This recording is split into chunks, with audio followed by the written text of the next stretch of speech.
सोनपुर नाम का एक गांव था जिसके बाहर एक चुड़ैल रहती थी।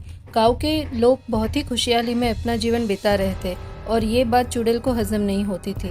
रोज रात को वो गांव में सैर करती और सोचती कि इस गांव के लोगों को कैसे अपने वश में करूं।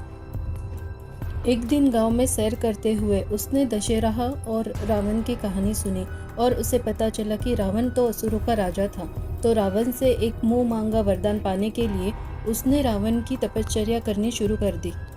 रावण से अपना मनचाहा वरदान पाने के लिए अपने भूत दोस्तों के साथ मिलकर चुड़ैल ने रावण की 10 सिरों वाली प्रतिमा बनाई। नवरात्रि के हर रात को चुड़ैल रावण को पूजती थी और नागिन के विष से उसका अभिषेक किया करती थी। कुछ साल बाद रावण चुड़ैल को प्रसन्न हुए और उन्होंने चुड़ैल को वरदान देने की ठान ली। और प्रसन्न होकर रावण ने कहा, बोलो क्या तुम्हारी इच्छा है, मैं तुम्हारी हर इच्छा पूरी करूंगा। तब चुड़ैल ने कहा, जैसे आप अमर हो वैसे ही मुझे अमर होने का वरदान दीजिए। और इस पर रावण ने कहा कि ठीक है, वरदान तो मैं तुम्हें दे दूंगा, लेकिन याद रहे मेरी भी कुछ मर्यादाएं थी। मेरा वध भी किसी मनुष्य के हाथों से हुआ था। तुम चाहे कुछ भी कर लो, लेकिन किसी भी छोटी बच्ची को कभी परेशान मत करना। याद रहे छोटी बच्ची या छोटी कन्याएं देवी का रूप होती है। यदि तुम अगर किसी छोटी बच्ची को परेशान करोगी तो तुम्हारा वध भी निश्चित है। रावण से वरदान पाने के बाद चुड़ैल ने गांव में तहलका मचा दिया। बच्चे, बूढ़े और जवान सभी चुड़ैल से डरने लगे और गांव वालों का डर देख के चुड़ैल को बहुत ही आनंद आने लगा। चुड़ैल रोज रात को गांव में जाती और सबको डराती और अपने आनंद में बिल्कुल खुशहाल रहती थी। चुड़ैल का कहर रात को गांव वालों पे बरसने लगा। गांव वाले चुड़ैल को देख के यहाँ वहाँ भागने लगे। बचाओ बचाओ, इस चुड़ैल के कहर से हमें कोई तो बचाओ, भागो भागो। भागो भागो, चुड़ैल आई, अपनी अपनी जान बचाओ। बच्चे घर से बाहर न निकलने पाए। भागो, सब अपने अपने घरों में जाके छुप जाओ। सब अपने अपने घरों में जाके छुप जाओ।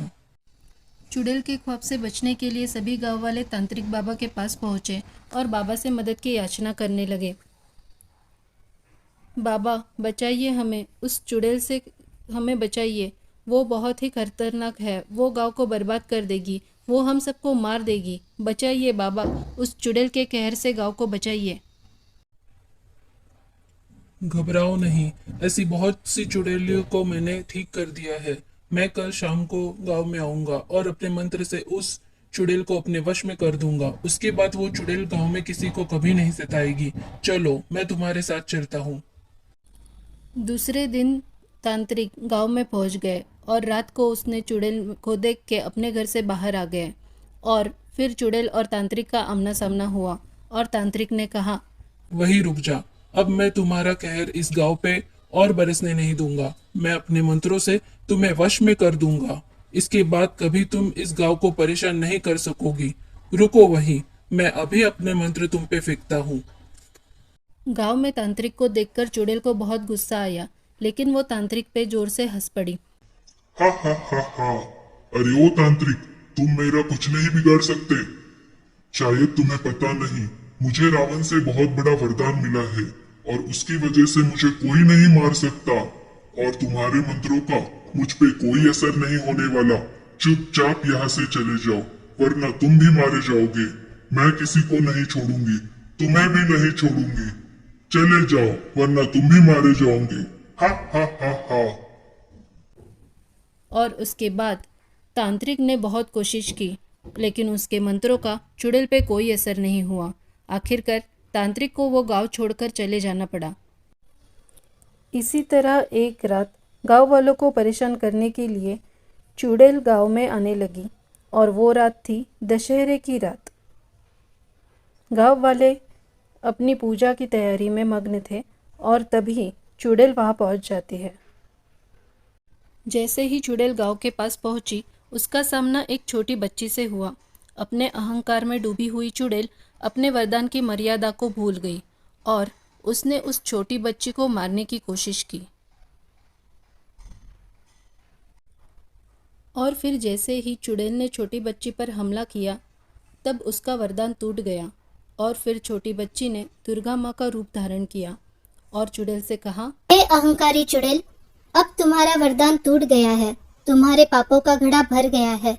तुम इस गांव पर और कहर नहीं बरसा सकती। मैं तुम्हें नष्ट कर दूंगी। और ऐसा कह के दुर्गा माँ ने चुड़ैल को नष्ट कर दिया।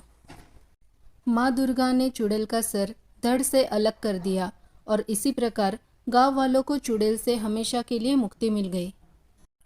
चुड़ैल से मुक्ति मिल जाने के बाद गांव वालों ने दशहरे का त्यौहार बहुत ही धूमधाम से मनाया और माँ दुर्गा का अनेक अनेक धन्यवाद किया।